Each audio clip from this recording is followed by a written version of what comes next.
Alam mo naman yung gagawin mo. Alam mo naman na may pasok ka. Alam mo naman may trabaho ka, mag-aaral ka. Pero hindi mo maihakbang yung paa mo. Hindi mo maiangat yung katawan mo sa higaan.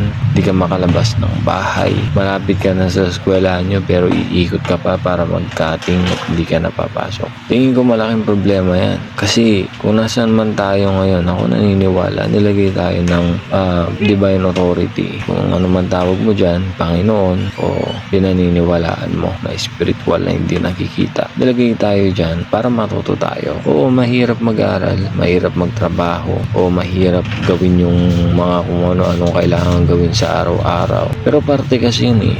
Training nga eh.